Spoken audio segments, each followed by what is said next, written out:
I can hear you.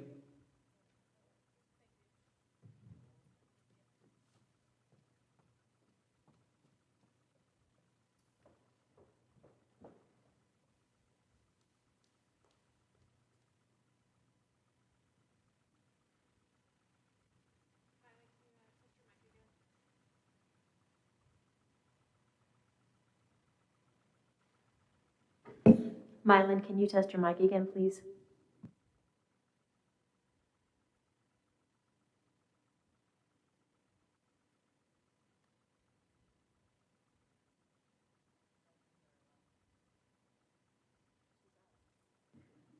Mylan, we didn't hear you at all. Can you try again, please? Excuse me, I can hear you. Thank you.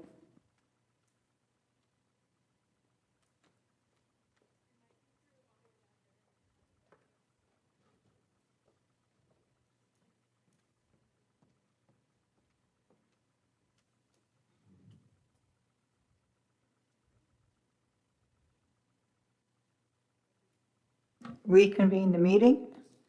I call for a motion and a second to reconvene. Motion. Second, all in favor? Aye. Motion so Aye. carried. At this point, Brian, would you like to lead us in the Pledge of Allegiance?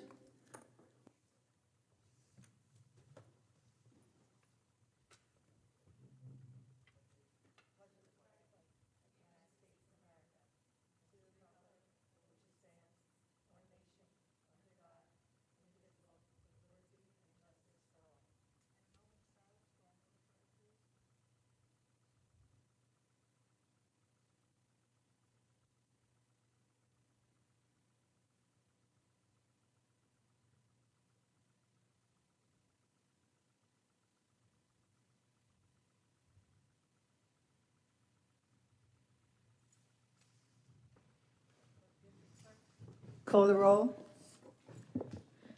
Mr. Murphy? Present. Mrs. Mallon? Present. Mrs. Kennedy? Present. Dr. Adams? Present. Mrs. Napolitano-Furno? Present. Mrs. Hutchinson? Mr. Hauser? Present. Mrs. Poppy? Present. And we have Mrs. Augulus joining us via Zoom.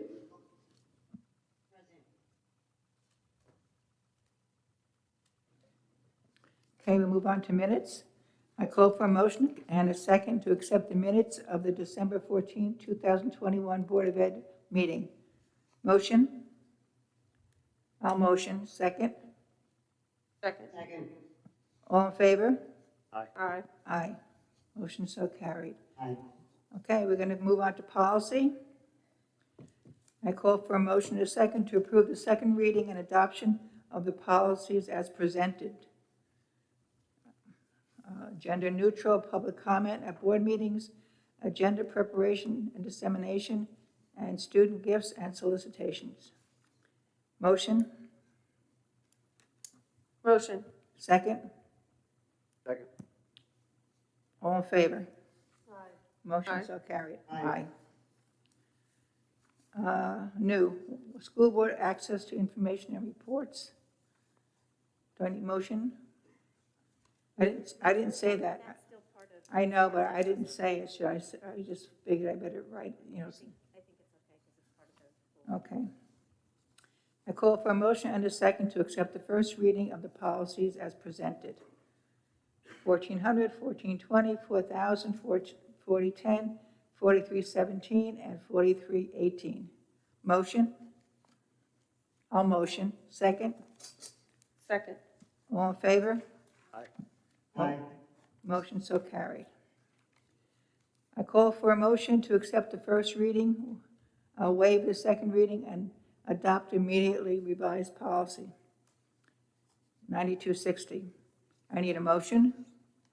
Motion. Second? Second. All in favor? Aye. Aye.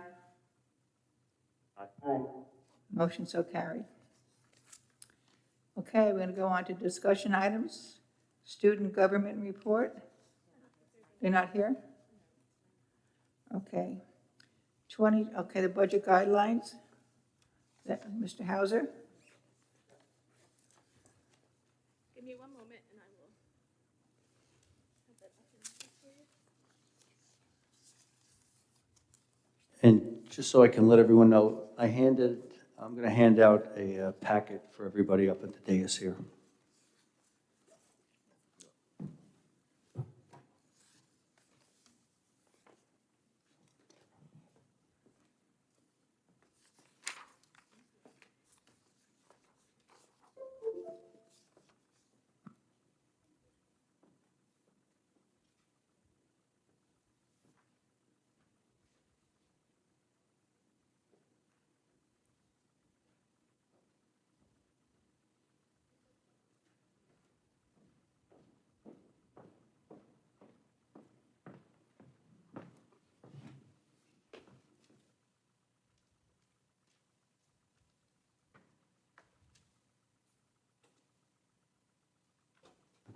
Okay, good evening. Each year, school districts typically start a budget process around the January time period, and that culminates with a public vote in May. So tonight, I wanted to start off with our first budget presentation for the following school district, which is the 2022-2023 school year, which will begin this July 1st, 2022, and the school year will go through the following June 30th, 2023. So this first screen that I have here really just an outline of the brief agenda and the items that I want to discuss for the board and for the public. Next slide, please. So here you can see a guideline and in chronological order the steps that the district typically takes to get us to a point where we evaluate the budget based on guidelines that the board adopts, and then we go through a sequence of looking at revenues, looking at reserve funds, discussing the New York State tax levy. We go into staffing programs, and then we look at expenditures, and then down towards March 22nd, we do a final review of the expenditures and the revenues as well as the reserves.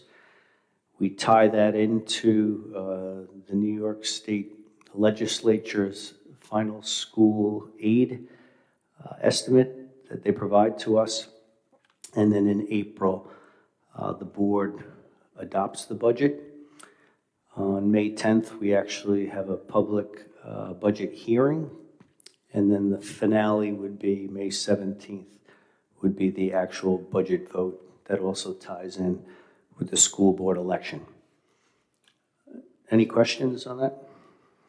Okay, so I'm just going to go through the budget guidelines, and these are in draft format right now. These are the guidelines that were adopted for the current 2021-22 school year. I have not made any changes, but I think it's important that we focus on these guidelines because this is what will drive a lot of the decision-making as we build this proposed budget. So just in summary here, the Board of Education is committed to a proposed budget that limits the tax levy, and the tax levy is the amount of money that the district raises from the residential homeowners as well as the commercial entities. And that's used to calculate the tax levy cap for the 2022-23 school year.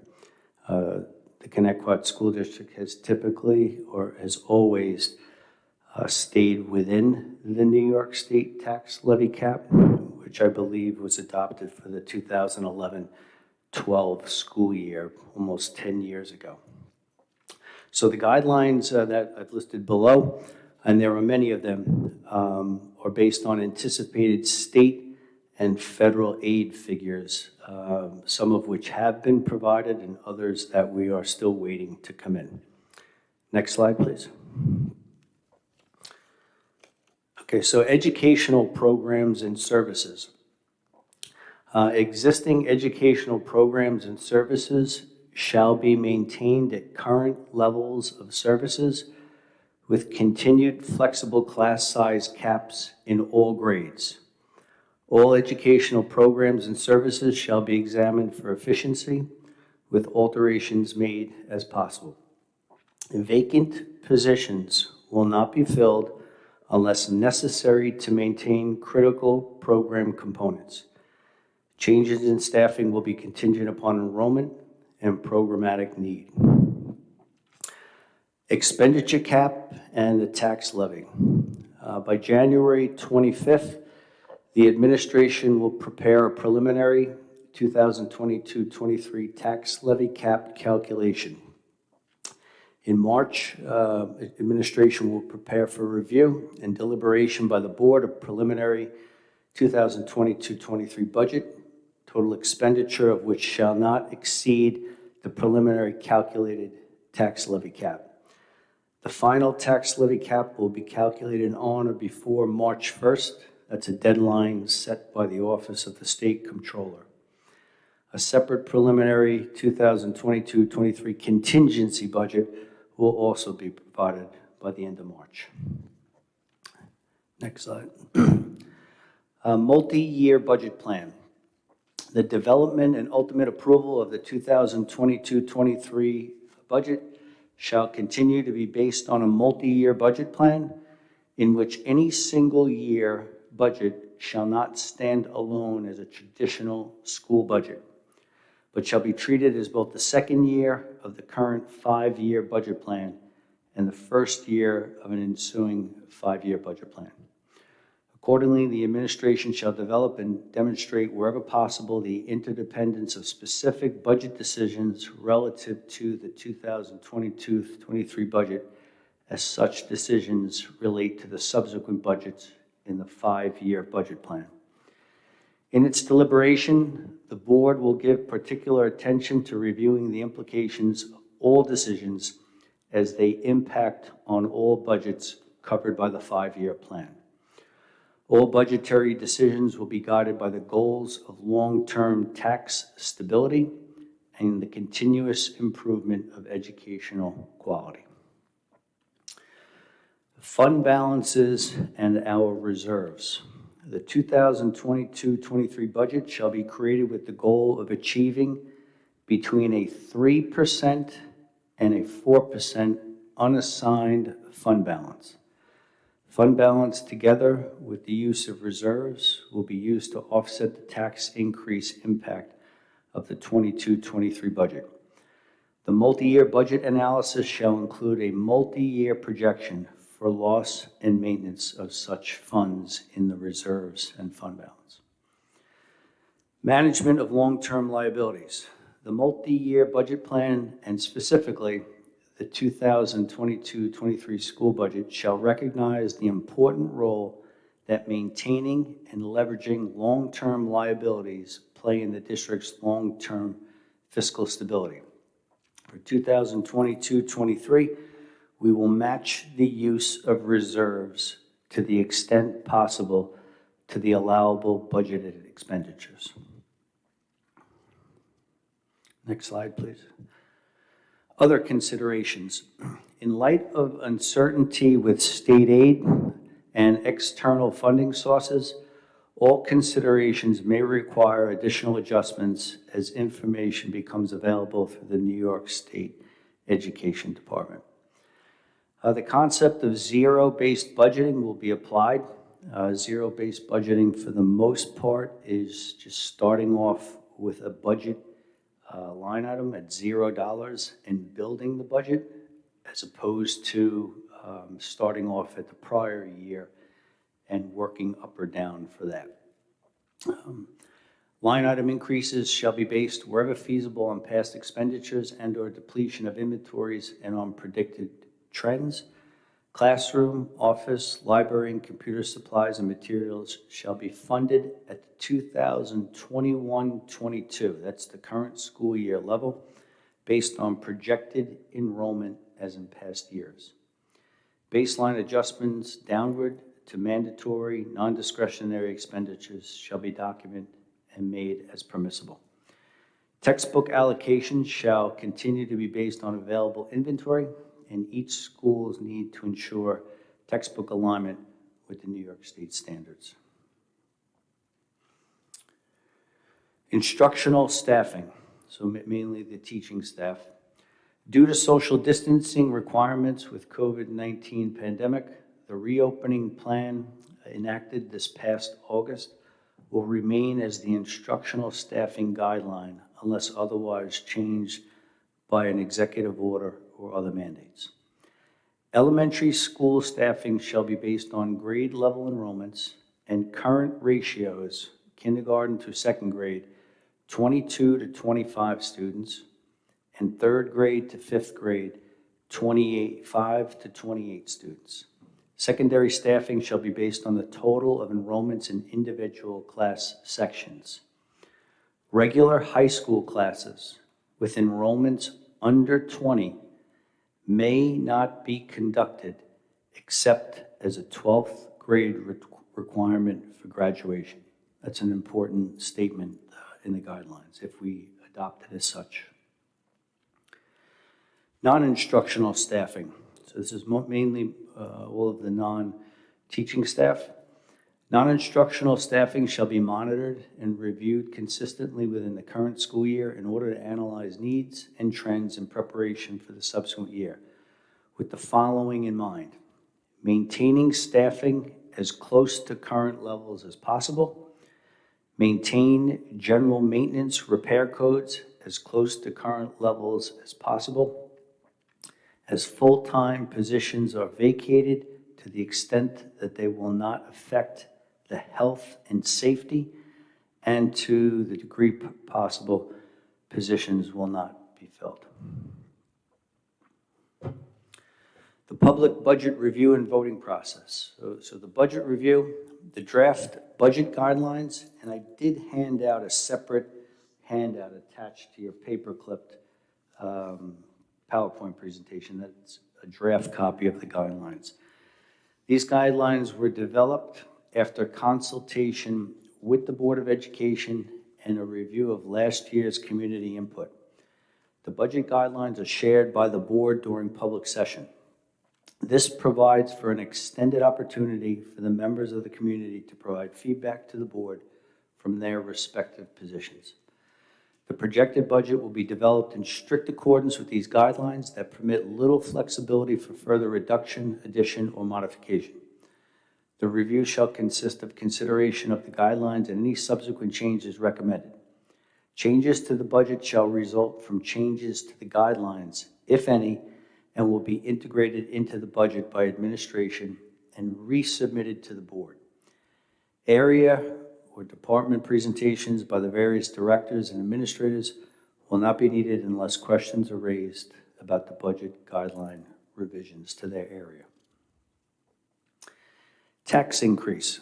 The school district can only assume responsibility for the actual tax increases in the amount equal to the percent expenditure increase of the 2022-23 school year budget. I think that's a clarification that the school district is not responsible for other increases that people may see on their tax bills, such as police or the town. The Board of Education and its administration will respond as appropriate to concerns relative to the increase over which it has authority, but will refer all other tax concerns to the responsible government agency or unit. The district is not responsible for changes in actual taxes due to reductions in state aid, changes in adjusted base proportions, changes in the total assessed valuation of the district, changes in the assessed valuation of individual homes, or the effects of the STAR, which is the school tax relief, and other exemptions, or other implications outside of our jurisdiction. So to wrap up the summary here, the three important dates that will be coming up once the budget is actually reviewed and discussed. On April 12th, the Board of Education at the meeting will adopt the budget. On May 10th, there will be a public hearing after the board adoption of the budget prior to the public vote. And then on May 17th, there will be a budget vote at the district. A few things I just wanted to let you know, and I don't want to spend too much time on this, but we are dependent on a few government agencies to guide us in the budget process. So one of those is the New York State Office of Real Property Service. They provide us with one of two numbers or two factors in the tax cap. And the number they provide us with is the tax base growth factor. We learned of this number for our district. It's highlighted in yellow back in December. And that number actually means that we are being told we can increase the levy about a little less than 0.5%. So that's about $600,000 based on several factors, but mainly the increase in assessed valuations in our school district. So that's a key component, key number that we have already. Next slide, please. The other number that's very important, and this comes from the New York State Office of the State Comptroller, is the allowable levy growth factor. And that's pegged to the CPI, or the Consumer Price Index. And I know lately there's been talk, I'll say at the national level, of the Consumer Price Index exceeding 6%. So the most recent information that we have through November that relates to us in the school district is the New York State Association of School Business Officials advised us that the current CPI was about 4.48. So with only 1 month left in the school year, school districts are being told right now to prepare for no more than 2%. This is the misnomer, I feel, with the New York State tax cap. The previous slide said 0.47. This slide says 2%. So already we are allowed to exceed the cap by a little over 2%. And that's, I think, what causes some confusion when people hear just a 2% tax cap. So this number we should find out shortly, but for the most part, we're capped at 2%. Next slide, please. This is a snapshot from about a year ago. January 19th, the governor last year released his executive budget proposal, and this happens to be called a state aid run. Jackie, I know you had asked Dr. Adams a little earlier today about state aid and if we're receiving our state aid, if we're maximizing our state aid efficiently and effectively. We don't have to get into this right now, but there's a lot of different lines that make up state aid, a lot of different sources where we get the state aid from. So to answer your question, we are receiving our state aid that we were told, and we're using it, I think, as effectively as we can right now in the current budget.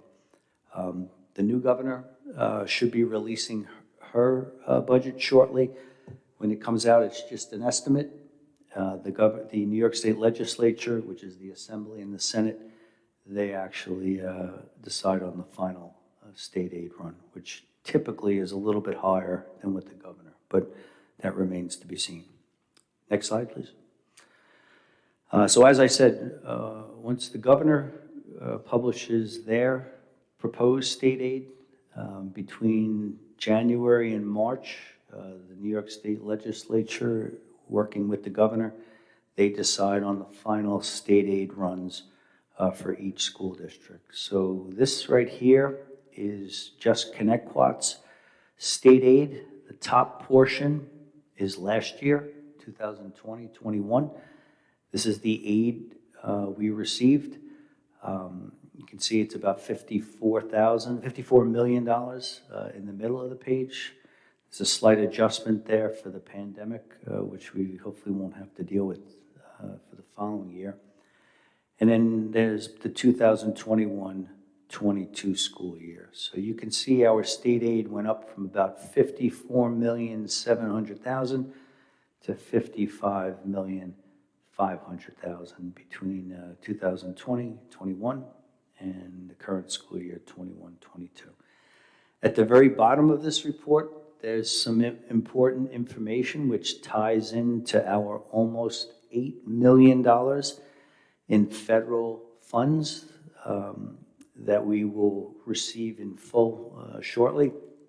One of those numbers is the CRRSA, and the other one is the American Rescue Plan. What this does not show is, I think, the $250,000 we received for the CARES Act, but at least at the bottom you can see most of the federal aid that we received. Next slide, please. So do we have any questions, any comments, or any suggestions about the budget guidelines that I read? Most important, I think we should focus on the instructional component of class sizes and staffing. And then as we get closer, just take a look at what was mentioned about the reserves and the fund balance. I want to try to keep the class sizes still down if we can, being reasonable and also, you know, within reason, so that fiscally being responsible, but also, especially in the lower grades and in elementary, I really liked the number this year. If we can even make it a little bit less, I really like that too. But also, I had a couple of questions. You already answered the what drives state aid. Are we getting the most we can? Does the actual spending practices align with our stated goals? Is the district using its resources equitably across the schools to each school?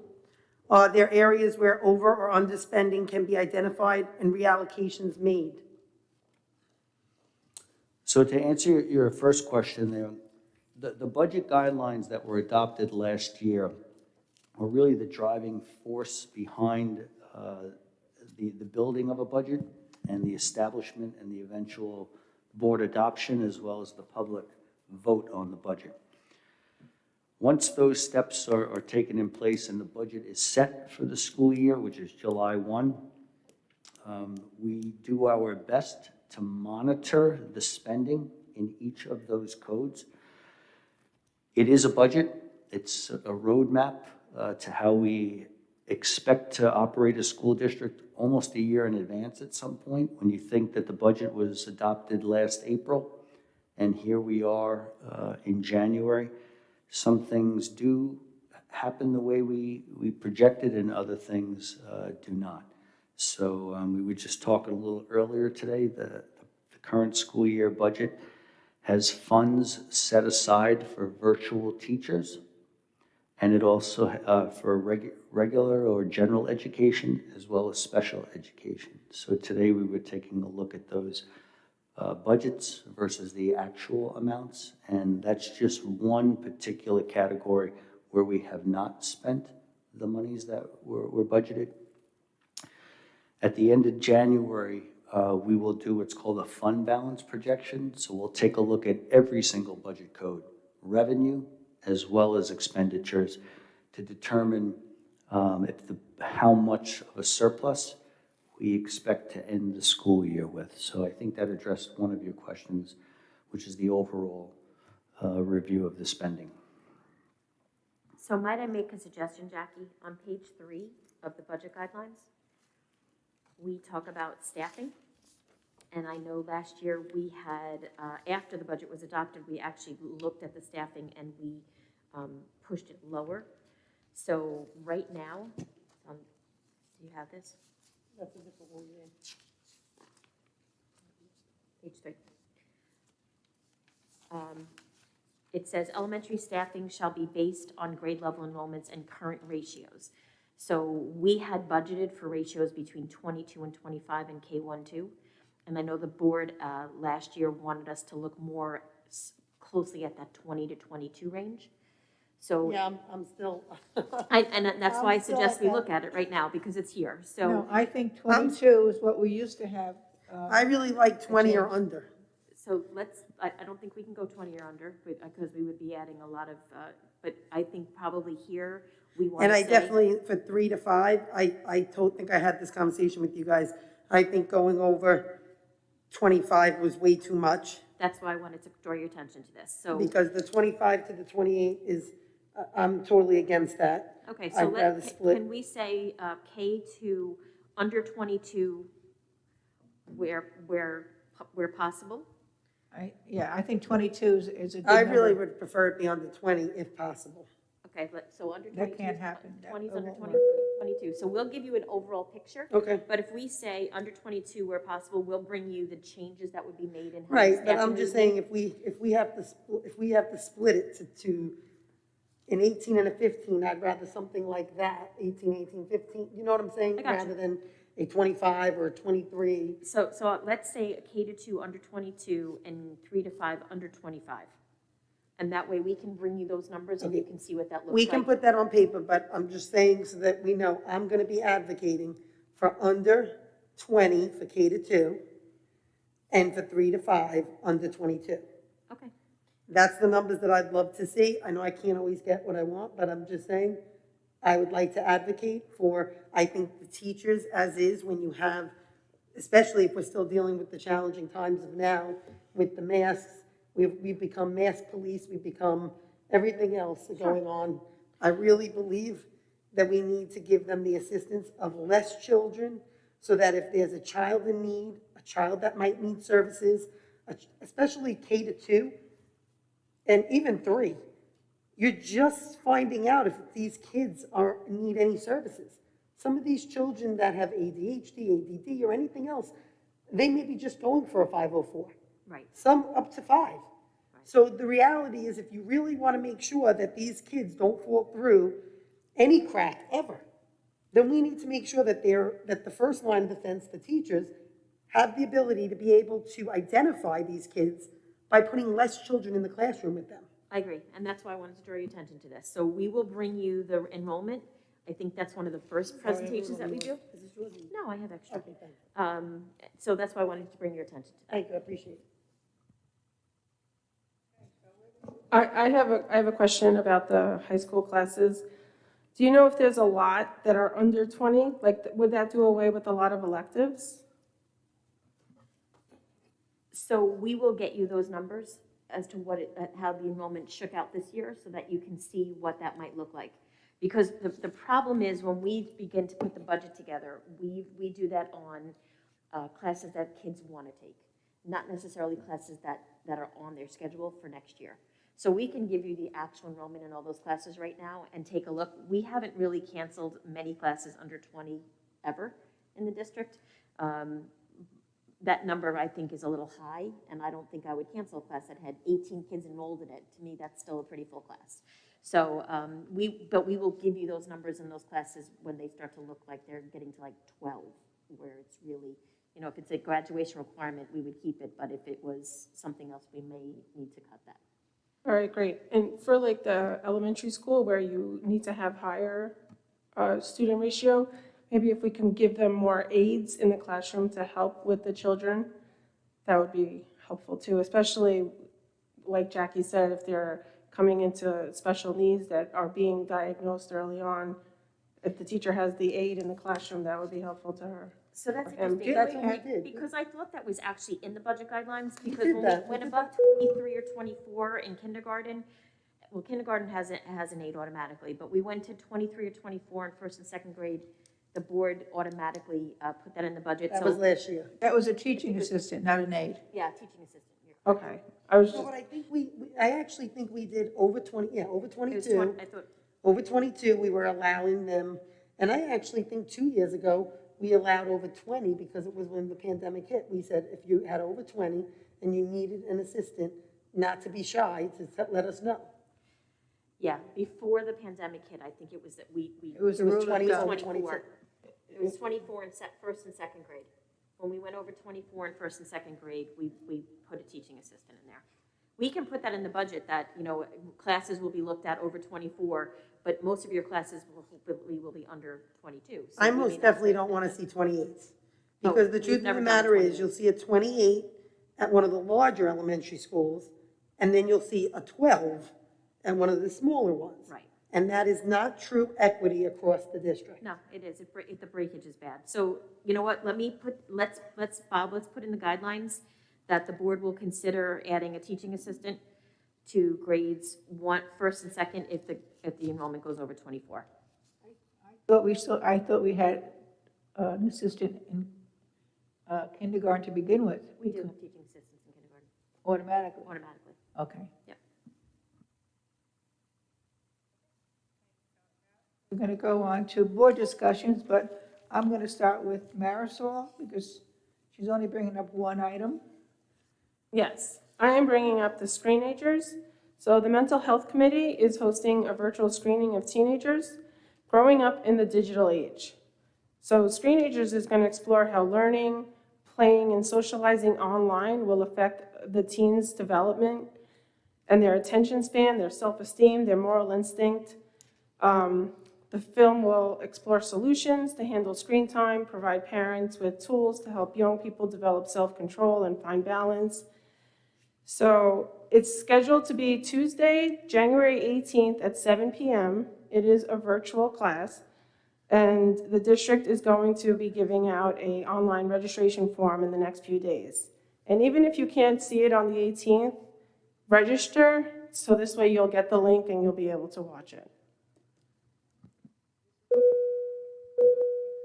Parents as well as students can watch this also, right? This is actually for parents, Right. and it's for students, I believe, in grade 5 to 12. It's for parents from K to 12, but it's for students 5 to 12. Correct. So it really is important because parents are the one that has control, and parents should behave so the children learn from the parents. So it's important for the parents to watch this as well. Where is it going to be accessed? How do you get? You're right, the district's going to send out a link to the parents where you can register for it, and then you'll be sent a link for it. Okay, now we're going to move on to, we're moving on to you. Yep, thank you. Okay, now, first one is going to be about the snow day versus the virtual day. Children should be able to enjoy being kids and having a traditional old-school snow day like most other districts had. Is there a reason why we chose, not we as in the board, but in administration, the superintendent and cabinet, that chose to stay virtual when all the districts that we normally mirror went to a snow day?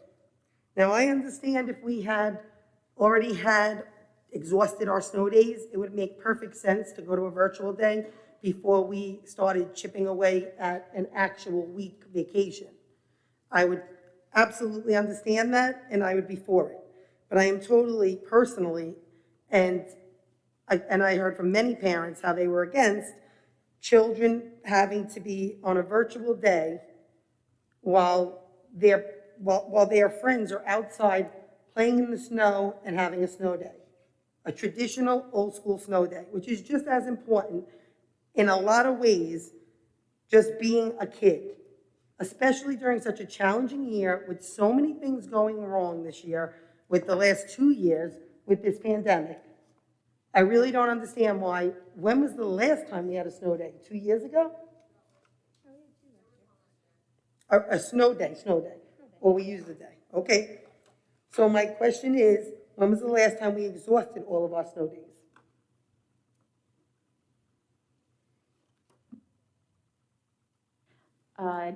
It was a few years ago.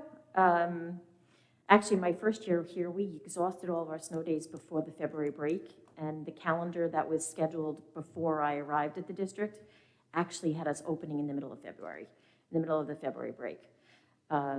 We actually only brought teachers back in for that one. I can remember 2 or 3 years in my 8-year tenure here where we exhausted all of our snow days. So the question is why we chose to remain virtual when the majority of the island, which is an absolute true statement, went to a snow day. And there were really two reasons.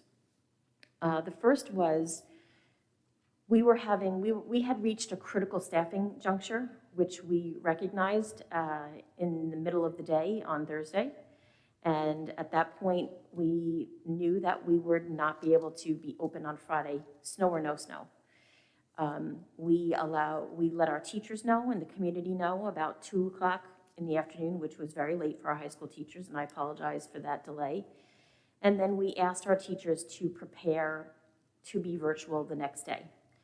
As Long Islanders, which is something that I wrote in my email, know, sometimes we get a ton of snow when it's predicted, and sometimes we get no snow when it's predicted. So if we had received no flakes at all, we would not have been open on Friday. So after we made that call, I know that the vast majority of our teachers went home and prepared for that. Whether you're a kindergarten teacher who made a cozy corner in your house so that you could make the kids feel comfortable in their very first virtual environment, or an AP teacher who translated their work to be something that could be delivered virtually, when we decided that the roads were not safe enough for the majority of our non-instructional folks to come to school, at that point, could we have said snow day? Yes. But I think I wanted to treat our professionals as the professionals that they are, and I know many people went home and prepared lessons for kids, and to say that the time that they spent making those lessons on Thursday night after we sent them the information that we were going virtual the next day, I did not want to have them waste their time, and that's the reason that we stayed virtual. I did let the community know that if there's any more snow emergencies, we will be closed for snow emergencies. If we have staffing issues moving forward in the COVID days that we have, then we will go virtual. We will also only go virtual on a snow day if we've used the 2 days that are already built into the calendar. Yes, I would like to make sure that we don't pivot to another virtual day as opposed to a snow day. If it's a snow day, it should be a snow day, and until they're exhausted, that's what they're there for. The other thing that I wanted to say is, I'm glad you brought that up. While we're speaking about professionals, I'm glad that you did that for the professionals, the teachers, but what about the other professionals? The bus drivers who didn't know until the next day? What about the non-instructional staff? I know I got a phone call at 6, 7 o'clock in the morning the next day. I don't understand why other districts, such as Sachem and Smithtown, called theirs the night before. Actually many, but those two I'm actually on the calling list, so I actually got the messages myself. I don't understand. They called it. Why would we want to put people on the road if they're calling for bad weather? It's just a bad practice, especially when it's bad for first responders, for fire department, for EMTs, people. We don't want people on the road. We don't want people on the road having car accidents, putting their lives at risk, and having accidents to get to school to do what if there's no students there? Once we pivoted to virtual, what were all of these non-instructional people going to do? Why didn't we just give them the virtual day as well, in a lot of ways?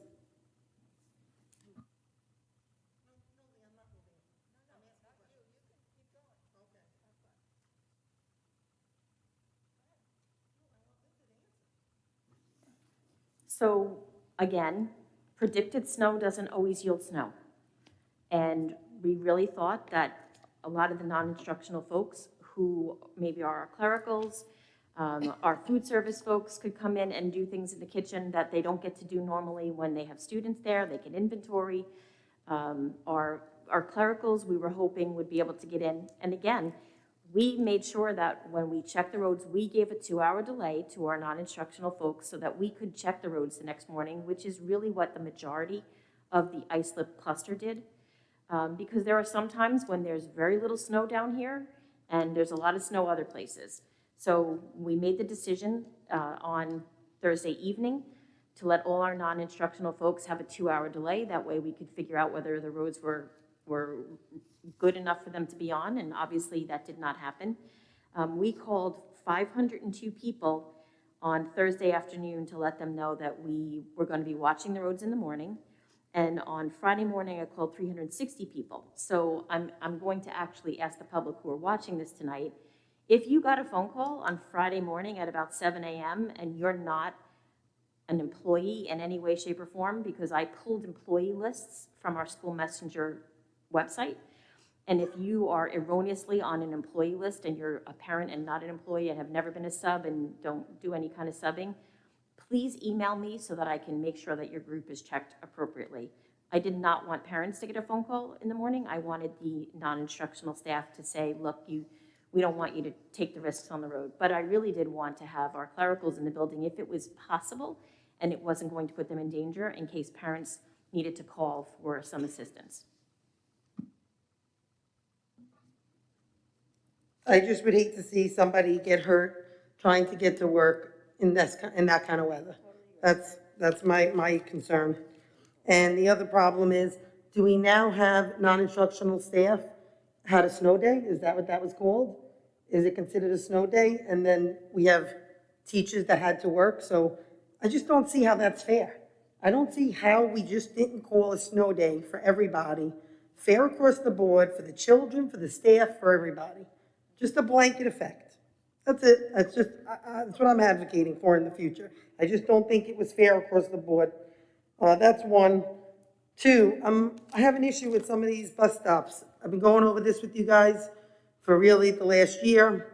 I do know that I've been told by many people that some of the bus stops were determined by the state. I was told that in the past that they have to be in a certain spot. Once I was told it was a 1/4 mile home, there was logistics. I was told so many different things, and really what I need to know is, what are we doing with the bus stops, especially the ones that are on Ocean Avenue and Lakeland that are very dangerous? What are we doing with the ones by RMS that are dangerous? And what are we doing with the ones that all these people have called in and said, we have issues with some of these bus stops? Why can't they be moved off the main roads? And also, why can't we ask the bus drivers for their input? These people drive the buses.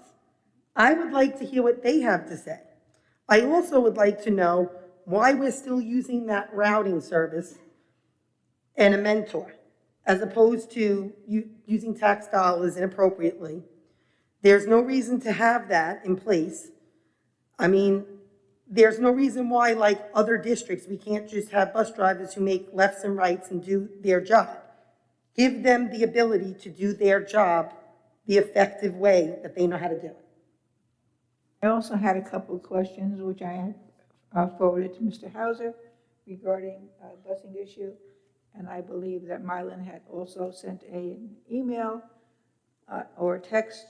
Someone had been concerned about their issue with the busing, and we should be getting an answer at the next board meeting. So let's just sit tight, and hopefully there'll be some changes Well, where maybe necessary. Maybe we could also find out for next meeting, this would be very important, actually. The schedule is way too tight for the buses to be effective. I finally figured this out here. You got the high school, and then you have the middle schools release, and then you have the tier 1, which is Cherokee, and then you have tier 2, which is the rest of the elementary schools. Okay, if you change the dismissal time by a few minutes, it would make all the difference to these bus drivers. We are putting people at risk in making people rush. And I just don't think it's the way to do things. I really don't. I think it's something that needs to seriously be looked into, if not for this year, definitely for September. I think that the schedule is way too tight. You look at the minutes. I was looking at the minutes of how long a bus driver is supposed to get from from the high school, deliver their children, and then get to the next place. It's insane. On a good day, it's difficult. How do we expect these people to do this on a day when there's ice on the roads or anything else? It's extremely difficult, and we are actually setting them up to fail. I just don't think it's fair. We need to give them the tools to be successful, and we need to help them be successful by looking into ways that help them. And I just don't think we're doing that. We need to adapt and overcome the issues. We already have the issues with we need more drivers, but we also need to figure out what ways creatively to make this work. We need to change things. We really do in a lot of ways. The other thing I wanted to know was, why not create some jobs from DAs? Are we doing anything with DAs where we can give a DA the ability to maybe learn how to drive a bus over the summer so that it's not considered a job where they're not going to be able to advance anywhere? Maybe give them a position where they can advance to, since we need drivers so much. Because I'll tell you, we get so much money for special needs children, and we really need DAs. They're very important. People don't realize how important they are with our special needs community. If a kid gets on a school bus and has a bad day on a bus and doesn't have a DA there to help them, or has a DA and it just doesn't work for them on the bus, that could really wreck their whole day. So we need to really, really give that job the respect it deserves, and also look into what advancements we can do with that position. Yeah, Jackie, thank you for bringing this up. And I know you brought up a number of issues here, and maybe if I work backwards, it would help. Typically, if someone comes to the district and they do not have a commercial driver's license with the Class B endorsement, by contract, we actually hire them as a driver assistant.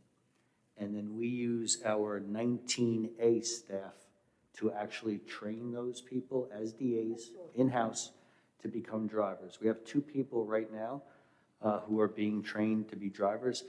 In prior years, many of these people would be trained over the summer, but due to the situation we have right now, we're training them during the school year. I also believe, and Christina might be able to verify this as well, that many of the driver assistants who are assigned to a particular bus route are assigned because of a special needs student's individual education, their IEP program. So I believe, there are many students who actually have that on their IEP, that we're required to put a driver assistant on the bus. Yeah, but that's typically why we might have an assistant on the bus, but we do train them in-house. I did hand out to all the board members this New York State Education Department pupil transportation guidelines, okay? And it mentions everything from school bus stops, how students are supposed to get to the stop and how we're supposed to design the stops, the number of students at a stop, the visibility, the signage that could be placed near or on a bus route. So there's many different factors that go into it. Jackie, you mentioned something about the software. We use the TransFinder software to help us actually plan the route. That Yes, but some of software these routes, I've done some research. Some of these routes, it's just kind of like GPS. Some of these routes, if you use GPS sometimes, and I've done it, you put GPS, you put an address in, and it tells you it's going to take you the fastest route, but it really doesn't. It takes you all over the place. I agree. So all I'm saying is, while computers are wonderful, they are a spectacular tool, and I'm grateful for them, we also need to give, respect to where we have these people who are been in the district. We have bus drivers, I'm sure, that have been here, or people in transportation that have been here for many, many years. We should be using them as a wealth of information and say to them, hey, what do you think? Is there a different route? Maybe they know that going up this road is dangerous. Maybe they know going around the curve of Ocean Avenue is dangerous to stop. It's not a good stop. Maybe we should turn and make the stop on a side road. My point is, I feel like that should have been done last year when we had brought it up. We should have been looking into making a committee. I was told we were going to do all that stuff and nothing ever happened. I feel like that's kind of thing needs to be done, where there's some sort of committee where we can get these people who have the knowledge, more so than just the computers. I think that that like GPS, they're not obviously doing their job. And also, I really want to know what we are wasting in taxpayer dollars to a mentor position that I do not believe is something that is actually necessary at this point. To address your comments about the TransFinder database, and I'm just going to give one example here of how the software itself is only as smart as the information that we put in it. So if we have a particular bus route that we've set up and it has possibly one or two maybe railroad crossings, the software is looking for a speed. So for us to input the speed of that bus or the average speed, obviously if that bus gets held up at a bus stop, at a railroad crossing, and even it could get held up at 2, the speed means nothing versus the actual time that the bus is held up. So we have to be aware of those factors. In regards to the transportation consultant contract, I'm not so sure I would use the word waste of taxpayer money. We do use Mr. Robertson on a fairly regular basis, both myself as well as the Director of Transportation. I'm sure you're aware, and obviously you are, because you mentioned it as you were speaking, the staffing situation that's going on right now, which is not just unique to Connecticut. It's unique to our private contractor. It's unique to other public schools, some worse than others. We've had to consult with Mr. Robertson as to what he feels is the best way for us to attract bus drivers. You know, we went out, we put signage up on every one of the elementary schools. Excellent.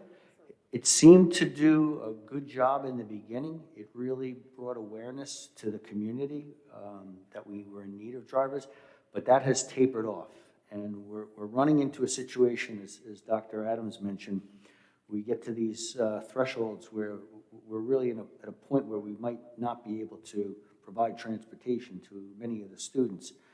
So Mr. Robertson tends to be helpful to us because of the other districts he works for, trying to help us with ways that we can attract and ways that we can retain drivers. I mean, just in the month of February, that's coming up in 30 days, we're going to lose 3 drivers. I told you a few minutes ago, we only have 2 who are being trained right now. So just that 1 month period, we have a deficit, and we were already short drivers. So we are trying to work together to try to come up with new and innovative ideas to attract people. I mean, we need drivers here. And I've let you know in the past how short we are. The other thing, too, is, and you mentioned this with lateness, and you mentioned this with safety, is Joanne Froberg and I consulted with John Robertson Friday morning for about an hour and a half about the items you brought up with the various roads, streets, avenues, and all, and how we can try to make those stops safer. John obviously has a history here with the district that Joanne only coming here in May, she does not. He tends to be very familiar with the whole geographical area of the school district and a lot of the routes. So we have found his advice and his, I'll say, expertise to benefit us. We just did a whole analysis up at the high school. The buses are leaving several minutes earlier now. We found there was too much time by the time the high school dismissed to the time the students got on the bus to the time the first bus pulled out. And that was causing latenesses at the middle schools that was trickling down into the elementary schools. So January 3rd, we made an official time of 2:16 in the afternoon that the first school bus and all the others will pull out of that lot. They're not waiting because that's causing the delay. And John was very helpful in guiding us as to where some of these, I'll say, tweaks can be made in our routes and just in our practice to help us. So his overall fee of $40,000, I don't want to use the word waste of taxpayer money. I think it's a very wise use of money. when it comes time to safety, when it comes time to our staffing here. Certainly if people have other ideas, you do. You brought Well, them to my- I feel like it's not working. Obviously, this isn't working because, like I said, we still have dangerous bus stops. We haven't changed them. It's been over a year now that some of us have been complaining about it. We've had community members who've complained about it. My whole thing is, and I know Lee's said this many times, Jackie, it's an educational institution. Yes, and I've used that now. I've said this is in the email to you guys this week. It is an educational institution, but if you cannot get children here safely, okay, then it doesn't matter that we're bringing them to an educational institution because they're not going to make it here in one piece. So I am all about transporting children safely, okay? I'm all about making sure our children are safe and healthy because you cannot get an education without that first. So that's paramount. So like I said, it's great, and we really are an educational institution, and we need to value the education that they get in Connect What. It's a wonderful education. But we also need to be aware that we really need to look into what we can do to fix some of these problems that are they're still there. Yeah. So regardless, my thing is this, where we have a mentor position, okay? I really feel once we bring in a director position, we should not need to have all these mentors too, okay? I'm just saying, we have to start to look at, like I just said on this, very simple. You know, are there reallocations of funds we can use this money? Because later on, I'm going to be asking you a question about the $33,000 from one of the budget transfers. I need to understand, when it comes to money, why we are paying this money out and we're not really getting the services for this position that I'm seeing. I'm not seeing it, okay? That's what I'm saying. We're still seeing the complaints. We're still seeing the shortages. We're still seeing the dangerous bus stops. What can we do to fix that? I mean, you understand what I'm saying? Like, I'm not like saying it at you, I'm saying just in general. I know these are things that need to be worked on, but maybe, that's why I said, can you maybe think about having a committee? I'd like to advocate for a committee. And in that committee, I'd like to see you have people from transportation that are actually the drivers. I'd like to see the drivers. I'd like to see the people who are there. I don't want to see just somebody who we're bringing in from the outside that works in other districts that's a mentor. I want to see the drivers who do the routes every day, who might have something, and I believe they have something valuable to say, hey, you know, look, maybe taking a right here is not the best thing to do, maybe taking a left. It's just like us. When I drive the roads, I know what's the best route, the safest route. So I'm just saying, maybe we need to explore that idea of maybe having a committee, having parents involved, having administration, having maybe a board member. Like, I think it would be a great opportunity to really fix these errors.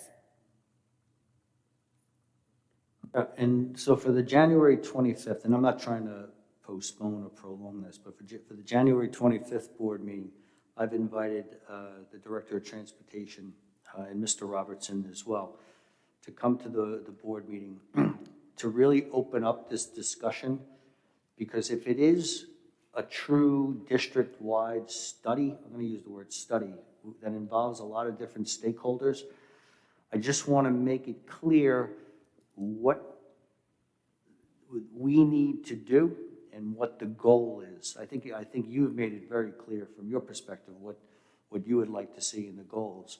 I just want to make sure that the journey we set out on, we accomplish the goal as best we can. So if you don't mind, at the January 25th meeting, we can have at least a discussion with those two individuals and the board and the public. Wonderful, thank you. The other thing I had asked Linda was, I've been asking for a while now, what are the core values of the district? We keep saying we're going to look into these things, and then we don't. When was the last time we looked at our district's core values, which lead to the vision of our district, which leads to our mission statement? I've been asking this for at least a year now, here and there, and I just want to know what we're going to do. We were told that we were going to have a committee form. We were going to look into these things. We were going to look into board goals, and so far, we haven't done that. So we did put together a committee charge. The board approved that in the end of October. And then unfortunately, I got ill.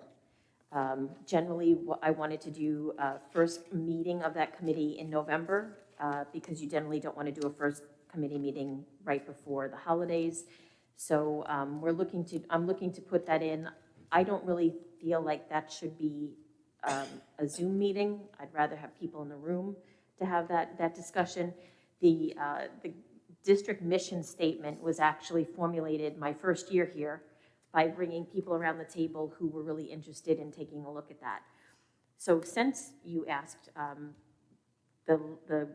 couple boards ago, I think it was 2 years or 3 years ago, they came up with the core values of responsible budget, increasing rigor in student achievement and accountability, implementing district-wide mental health and character education programs, engaging teachers, students, and community members in exemplary technology utilization, increasing community engagement and involvement in collaboration, education, and advocacy, continually enhancing the professional practice and expertise of our faculty and staff, and reviewing a programmatic and fiscal impact for possible expansion of services. Those were the core values that we actually worked on as a board. A few years ago, we had a workshop where we came together and we took what had been brainstormed out of the steering committee that was happening at the time, and the board solidified those as the core values that we then created goals. The board created goals, overarching large goals underneath those.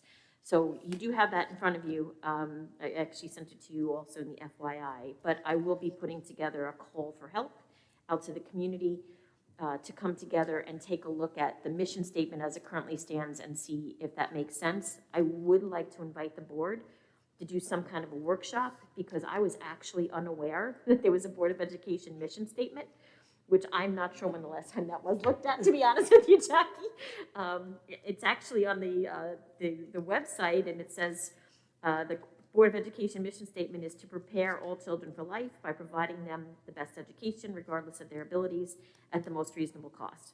To help members of our school community respect one another, to promote the mental, physical, and social well-being of the children of the community. All lofty goals, and I think probably the board should do a workshop and kind of workshop that and talk that and the core values that had been adopted a while back, and see if that still is something that you guys are interested in. But as I said, I apologize, but I did get, unfortunately, the Delta variant of COVID in November, and it did take me off my game for a bit. And I certainly am very excited, actually, about pulling the steering committee back together. And as soon as we can get together in person, because I don't really, Zoom meetings to me don't give everybody the voice that you need in the room. So I'm hoping sometime in February that when this goes down, to have our first meeting in person of that steering committee. Wonderful, that's what I was looking forward to. I have some ideas, and I love the idea of being involved in that. I think that's it. I think I'm good, thank you. Thank you, Bob, I appreciate it, and we can all discuss more further at the next meeting. We're going to then move on to public comment.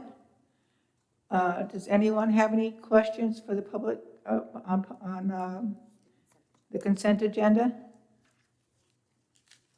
No, okay, then I'm not going to have to read this whole thing if no one's coming up. Okay, now we're going to move on to personnel matters. Need a motion and a second to approve the instructional and non-instructional personnel items as presented. Motion? Motion. Second?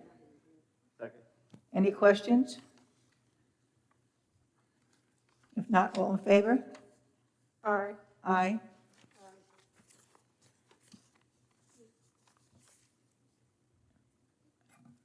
Okay. Financial matters, need a motion and a second to approve items 2 through 7. Motion? Second. All- Motion. All in favor? Aye. Aye. Aye. I actually have a question. Okay, go ahead. For the for Bob. Bob, can I have, or can we have, a 3-year analysis of the overtime, please? Yes, 3 years going back for the 3 entities that we provide the reports for? Yes, correct, 3 years of, the overtime. For whom? For what groups? All groups? All of them. Yes, I can do that for you. So you're looking for, looks like plant facilities, security, Technology? buildings and grounds here, and transportation. I have 3 reports that I'm looking at that make up all those different groups of employees. So yes, I will do that for you. Yes, please. Okay. Yes, please. Okay. All in favor? Aye. Aye. Aye. Motion so carried. Brian? Aye. Okay. Call for a motion and a second to approve items 2 through 20 on the consent agenda, with the addition of 21 as discussed in executive session, consultant services. On what? I need the motion to second first. I'll make a motion. Okay, second. Who wants a second? Second. Okay, And I have a Jackie? question on 9. okay. Let Marisol go first, please. No, I'm gonna go first, because number 2's first. Okay. Lee, like, you really tonight, Well, I just figured that you didn't have. mine's gonna to be do- super okay. fast. I was trying to be fair. It's about, Bob, it's coming at you, it's about the 33,000. I actually made a note on it. 33,000 was moved from the budget transfers from, it looks like medical employee fund. Does that money get reimbursed? Is this money being put back in for these employees? And why is this being moved like this? To a summer enrichment program. Yeah, so I'm looking at the transfer right now. The funds came out of the New York State Employee Health Insurance, so that's a medical insurance account for employees, and it was transferred to our summer enrichment program at BOCES, which may be, I'll have to verify it with it's the special education department, but I believe it was probably an enrichment program with BOCES. We'll have to verify that.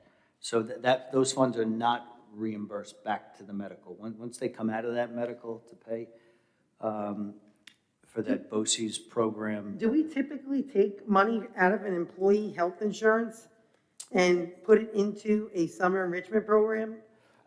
We look at various codes that we feel we're not going to use the budgeted funds. The New York State Employee Health Insurance account right now happens to have a surplus in it, so it's one of the codes that we could use.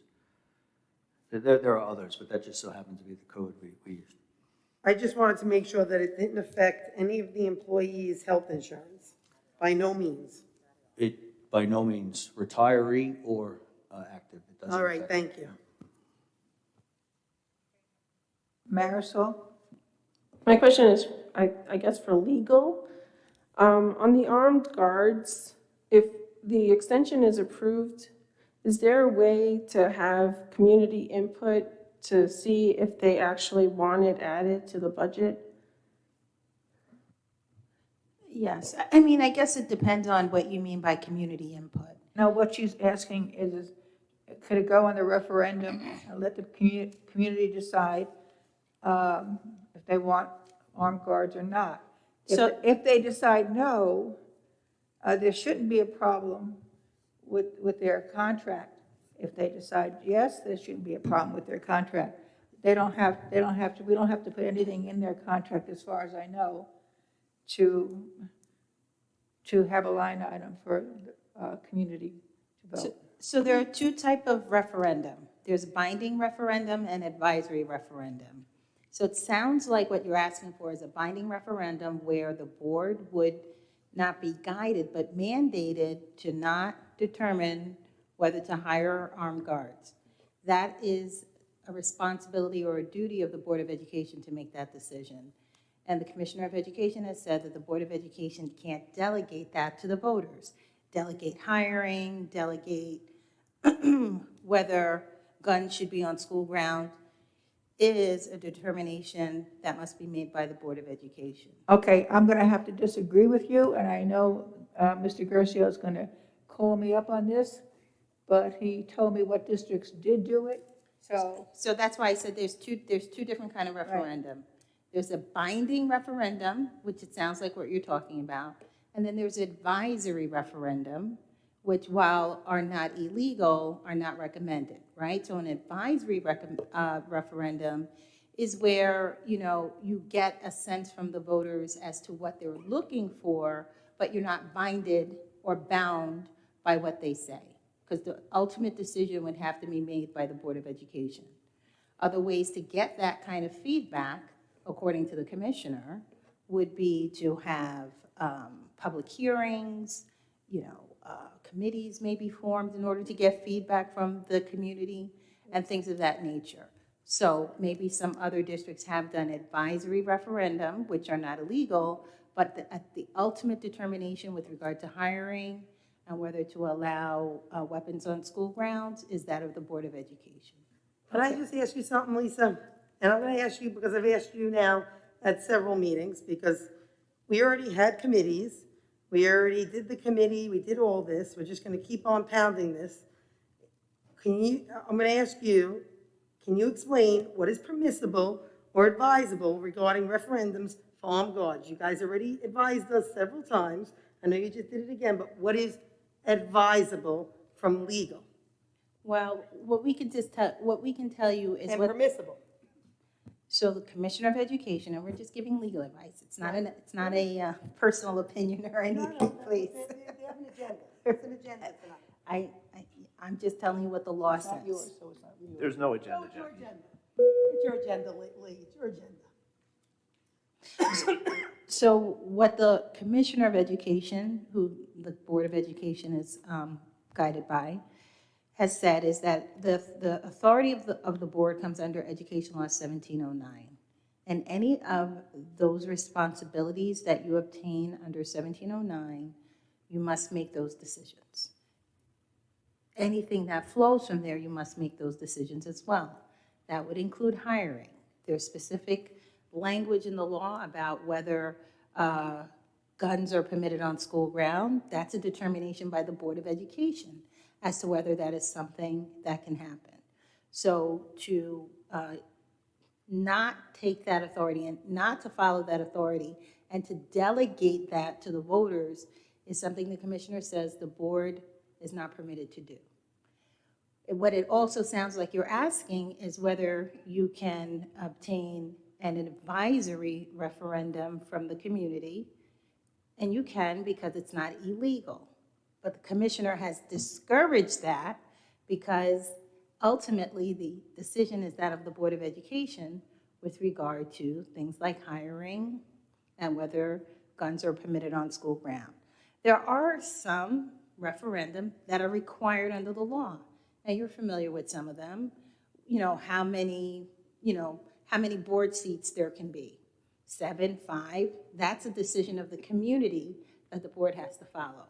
Capital projects, that's a decision of the community that the board has to follow because the law says you give that to the voters to decide. So there, transportation distance, right? The voters get to decide what the transportation distances are going to be, and that's outlined in the law. So it's very specific, the type of referendum that the voters get to decide. So the commissioner has determined decisions that the board has the authority to make, the board should make. You can get an advisory referendum from the community, but ultimately you make the decision as the Board of Education. So I hope that's helpful. Helpful, I mean, So if I can make a comment or statement, so now would be the time for the board members who were not in favor of having the armed guards, they could actually vote no to this, and that would stop us from having armed guards. So for those that are in favor of this, you can stop it now. Is that correct, Lisa? Essentially, yes. So if you don't want to have armed guards as part of your budget, you don't put it in your budget. You say, we as a Board of Education have determined this is what the budget's going to look like, and it's not going to include armed guards. I have a sense that this board majority wants to hear from the public. And then if a decision has to be made after that, then the board will make this decision based on what they hear from the public. That's what I'm hearing. Am I hearing that correctly, Marisol? I just wanted to be clear that it is not advisable to be put in a referendum, that we've been told multiple times. The community is under the impression that they could just put this in a referendum. It's been voted on already. It's already part of our budget. But I just wanted clarity on the referendum. Oh, I thought you wanted to put it on the referendum to hear the voice of the people. That's what you told. Well, I had earlier. questions. I had questions about how we can go about it, because to me, it wasn't clear. I didn't know how to go about it. So I wanted clarity, and I wanted legal to clarify it for me, basically. Armed guards are a decision of the Board of Education, so you make the final decision. Referendum are not legally allowed with regard to decisions that the Board of Education have to make. That's a binding referendum. With regard to advisory referendum, the Commissioner of Education has discouraged that because these decisions are ultimately that of the Board of Education. So what the Commissioner has recommended is public hearings on the issue, committees be created, to get feedback from the community to guide you in your determination as to how you want to make a decision on these very heavy issues that you have to decide as a Board of Education. There's just a group out there that's There's really not- upset Lee, that what group, they- Lee? I'm Lee, what speaking. group? I'm speaking. What group, Lee? I'm speaking. What group? I want to know what group. I'm speaking. I would like to, I would like to know what In my group. conversation, I will Do tell you you what see a group. group of people here? Yeah? Do we get a group, do we get emails? We get emails for other stuff. I'm only making this, listen, I didn't bring this up for tonight. This is a dangerous precedent you're setting in saying we have something in the budget, but because a few, and a very few people are complaining to one or two board members, we're going to just do whatever. We can't do that for anything. Jackie, that's not at all what was happening.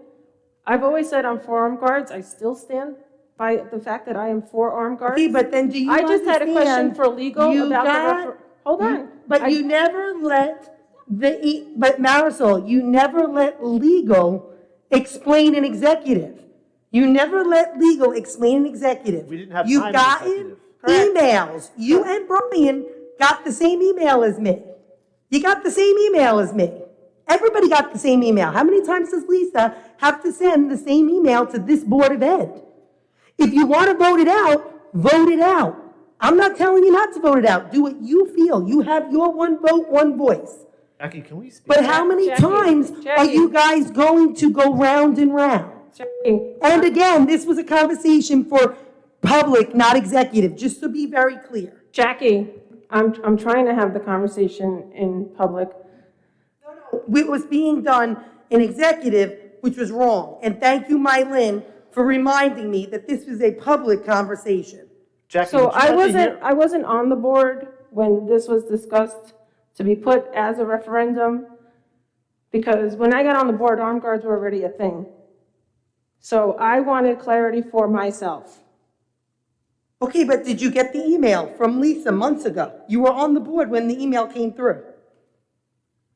No, I didn't get that email. The email came through over the summer. Again, this went over. That email has come to us several times. You guys were definitely on the board. We went over that email. Jackie, that's not a public forum, that email. We just got a public explanation from our attorney as to what can and cannot be done with a referendum. Now it's in public, now people know it, now we can talk about number 9 on here and where I stand and where you think I'm being bullied. No one's bullying me. I haven't had one conversation about armed guards with anybody. I've talked about it when I was running for the board, and I was asked what I would do, and I said I would look into what a referendum does. And I was not on the board. I have no idea what it's like to be on the board. Anyone that's not on a board has no idea. There's a lot that goes into it. And now that I just got an explanation, now I understand. And now we can talk about number 9, and if we want to extend that contract for another year, yes or no. I'm for armed guards.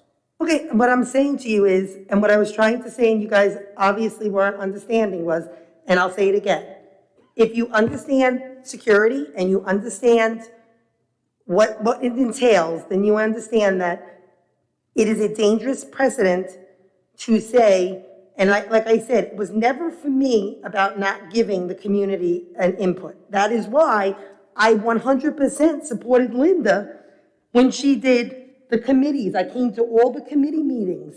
Went to all the hearings with her.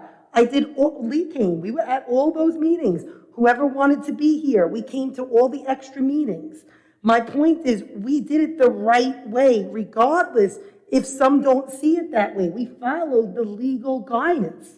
We followed it. Jackie, our point was just to have a conversation and get answers, questions from legal. But that's not what was Jackie, said in can I executive, finish, Brian. Jackie? That's not what was said to me in executive. So let's be very clear here right now. Go ahead, That's speak, not what was Jackie. said. No one else is allowed to speak but you, so go on. No, you know what, Brian? Go be condescending some more, okay? Well, It always comes out. It always comes out Jackie, eventually. I'm trying to talk and you're not allowing me. Because you're saying, I'm in the middle of telling you guys that it's a dangerous precedent, I was in the middle of and that speaking and you're you interrupting. guys don't understand, I don't think. That's what I'm telling you.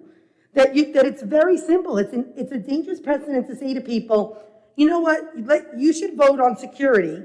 Hey, you know what, we'll have you vote on, next week we'll have you vote on if we're gonna add, a special tool to security guards. Let's have them vote on every line we have for security. But the The attorney- truth of the matter is, you are on the board now for months. You know firsthand, you've seen it. You've seen on social media all the things that get spun. You've seen firsthand what really goes on and the dangers that go on. And the truth that can't go to the public, that because we can't be transparent sometimes, as much as I want to be, it's against the law. Because because of FERPA. But what I'm explaining to you is, that's why, if you ask Lisa, that's why, because a lot of things with security can't be spoken about in public. Jackie, all I was trying to figure out here, or Marisol was asking, and what we learned, is what can and cannot be done with a referendum. Take armed guards out of it. A referendum for whatever. Now we understand what can and cannot be done, like she said, with the law and bus stops and certain things that we have to follow here. Okay, this had nothing to do really with armed guards, but it came up because it was on here, and the question had to be asked. Now that it's answered, I understand. That's actually not why it came up. We know why it came up, but that's okay. You're right, I'm wrong, always. Okay. All in favor of the consent agenda numbers 1 through 21? Actually, I want to pull number 9 for a separate vote. Does that need a board agenda, or a board vote consensus to pull it? No, each individual board member has the right to, when there is a consent agenda, to pull an item for a separate vote. Thank you. It would have been a yes for me. Okay, so it's 1 through, without minus 9, It's 2 through 8 and then 10 through 21. right? Okay, all in favor? Aye. Aye. Aye. Okay, number 9, So we're voting on all items excluding 9 right now. correct. Armed guards we're going to vote on separate, so everybody can give their vote.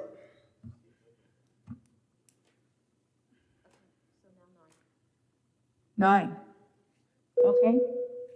We need a motion and a second. Motion second for number 9. Motion. Second. All in favor? Aye. Aye. Aye. Lisa, can I have you poll the board on this, number 9?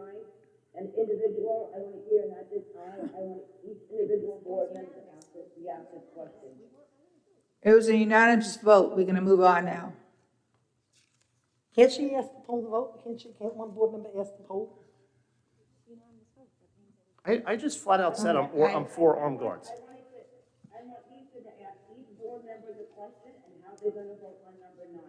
Because I've been on the board 8 years, this has been going on for 3, 4 years now with the armed guards. I just want it on record, how individually, everyone, We all said yes.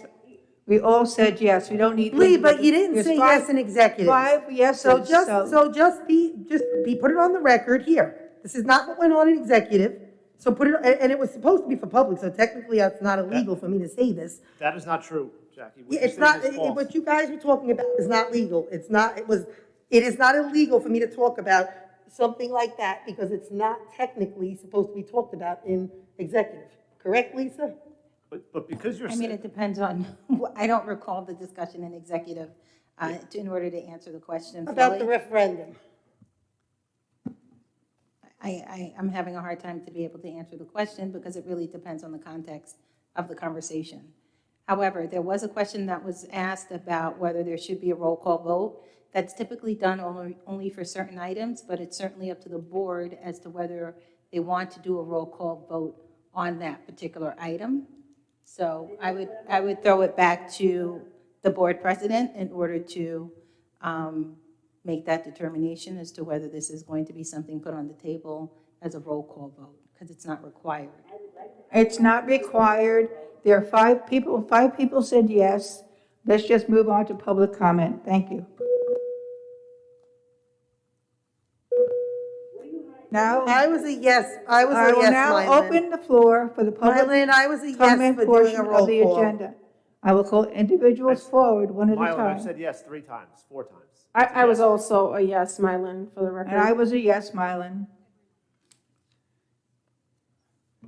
I will call individuals forward one at a time. Please wait for my acknowledgement before stepping up to the podium. You should have received a numbered card from security on your way in. If you have not, please see a security guard in the back of the room. Any person wishing to address the board shall address the board president only. Comments should be kept as brief as possible and relate to school matters only. Each person will be limited to 3 minutes for one or more topics. If members of the audience speak out of turn, the board will take an immediate recess until order is restored. Any specific questions asked will be answered by the appropriate party and posted to our district board docs page, which can be accessed through the district's website. If you have a specific question and would like an email follow-up, please complete the card on the podium with your name and contact information. Once complete, please provide to the district clerk. So let's start. Number 1.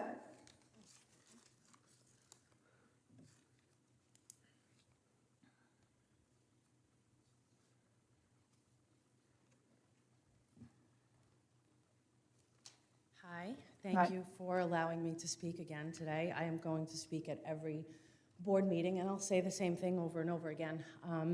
This time I'll tell you, I moved to Bohemia 10.5 years ago for this school district, despite discussions to leave the state, which I plan on doing by the end of this year, because my daughter's going to start kindergarten, and I refuse to have her sitting in a mask all day long, and I'm certainly going to refuse a forced vaccination. But I moved to Bohemia 10.5 years ago for this school district, and I got to tell you, over the years, and especially these last few years during this pandemic, because it is a pandemic, I'm really disappointed at what I'm seeing that's going on and what I'm hearing. By no means am I a medical expert, but time and time again, masks have been proven to be harmful to a child's health and well-being, and in fact, it is 100% child abuse. The average child's IQ has dropped by 20 points during this pandemic with the virtual learning and the masks and all this other nonsense that's happening. There are countless studies and thousands of doctors that are against masks and vaccine mandates, and yet they're being silenced. Why are adverse reactions to these vaccines being taken down by big tech? Yes, there are risks and benefits to all drugs and vaccines, but the risks to the COVID vaccines are being kept from all of us. No one's concerned about that, yet these vaccines are still being pushed on children. My daughter is 5 years old. She is no way getting this vaccine. I'm not anti-vax. I am anti-COVID vax because there's not enough data to support this non-vaccine that they're calling a vaccine.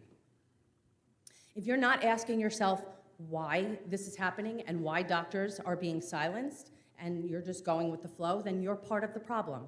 Every single person should be asking themselves why this is happening. Why are doctors and studies being silenced? They can't all be crazy conspiracy theorists, which, by the way, we're finding a year plus later, the conspiracies are actually true, and they're not conspiracy theories at all. I was one of those skeptics until I started digging. How foolish was I? There is a very clear agenda here, and once you dig for answers and learn the truth, you just can't unsee it. Continual mask wearing has been proven to increase the risk of cancer, the risk of cardiovascular issues, the risk of hypertension because you're trying to breathe harder.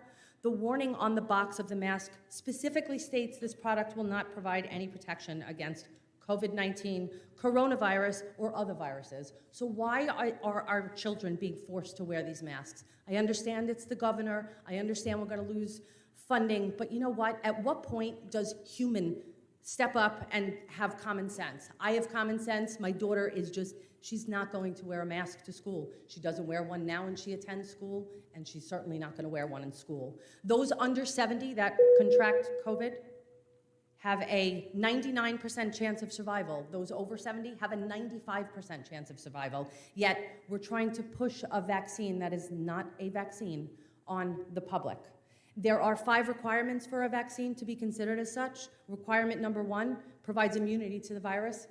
Doesn't happen. Requirement number 2, it protects recipients from getting the virus. Nope, failed. Requirement number 3, reduces the death from the virus. No, that didn't happen either. Requirement number 4, reduces circulation of the virus. Did not happen. Requirement number 5. You just want to finish up now? Really, Lee? You are one of the most disrespectful people that I've ever come across you are in my being life. disrespectful. You are. I'm just trying, I can't do it for you and not do for someone else, so everyone has to. I'm really confident that. Okay, I'm not, listen, it's 2022. Don't talk to me that Don't way. talk to me like that. I'm tired of you people being so disrespectful. I am tired of your bullies. You group together and a bully. Talk to me that way. Don't I'm talk not to me that way. elite at this 3 school. minutes. 3 You are minutes one is of up. the rudest people I've ever come across, Lee. And you know what? You left out under God. I'll never forget that. You left it out in the pledge. You should step down. You are the worst president. I don't know how you got voted. You're disgusting. Thank you. Thank you. Number 2. The language. Number 2.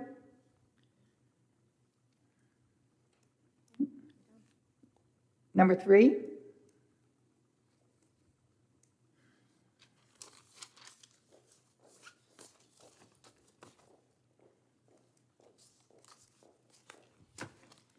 evening, everyone. Good evening. I have some questions in regards to the test to stay policy that was recently posted last night. In regards to the qualifying school exposure, it states the exposure must have occurred in a school setting and while both the person with COVID-19, the index patient, and the exposed person were consistently and properly masked. If they were properly masked, can anybody tell me why this is necessary if I thought the mask worked to stop spread? Do we know?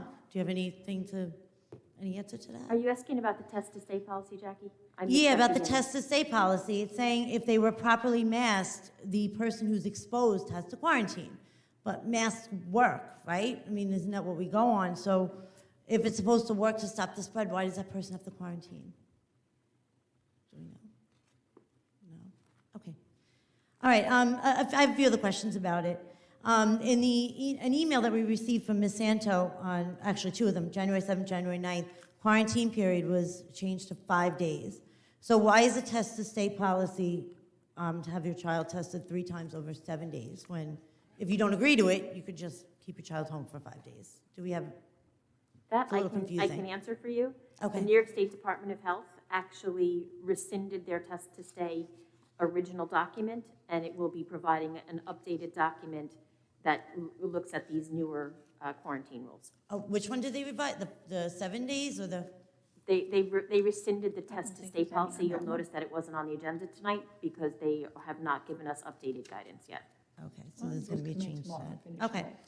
There was a little bit of confusion there. Now, another thing about that is, another part said that in accordance with the New York State Department of Health and Suffolk County Department of Health, if you actually agree to the test to stay, you are expected to quarantine your child outside of school instruction. Am I reading that right? That you're expected to basically keep your child home and they are only allowed to go to school? Is that what you're agreeing to?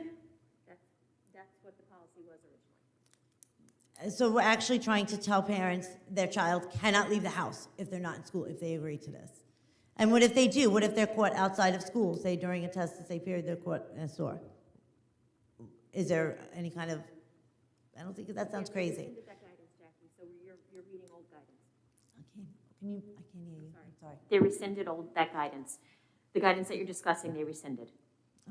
Okay. Last thing I wanted to say is that it is a very sad day for Connecticut parent who advocates for our students and parental choice to have to call Suffolk County Police Department to report a board member who is working with community members to harass and try to intimidate me. I'm a parent, I'm a mother.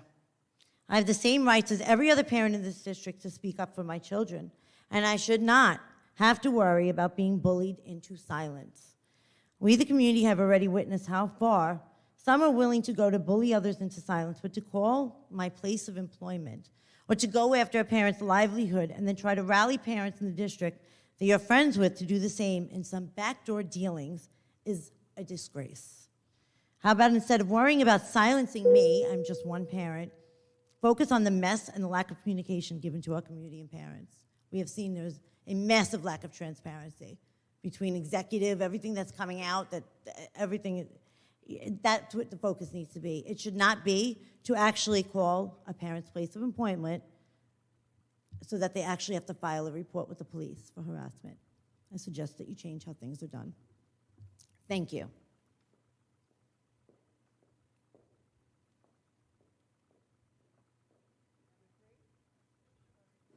Four?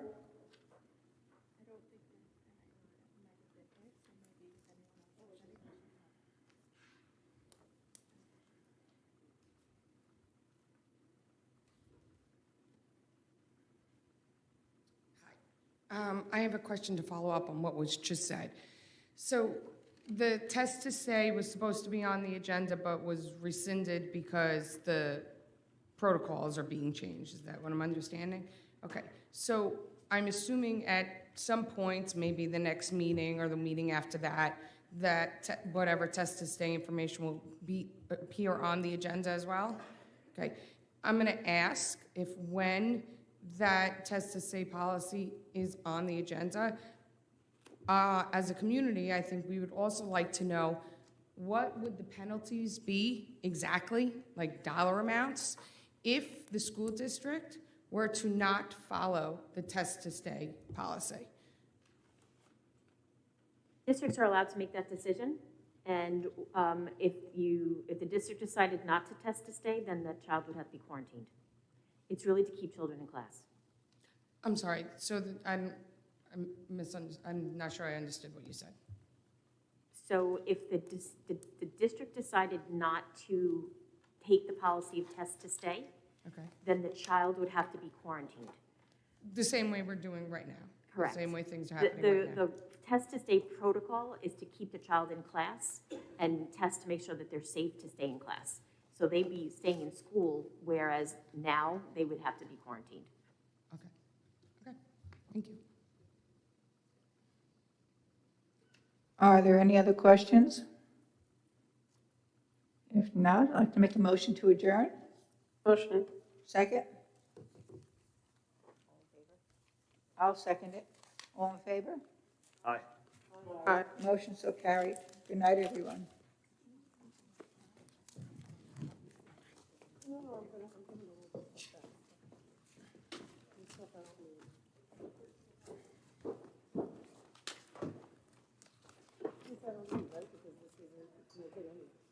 Where's she going?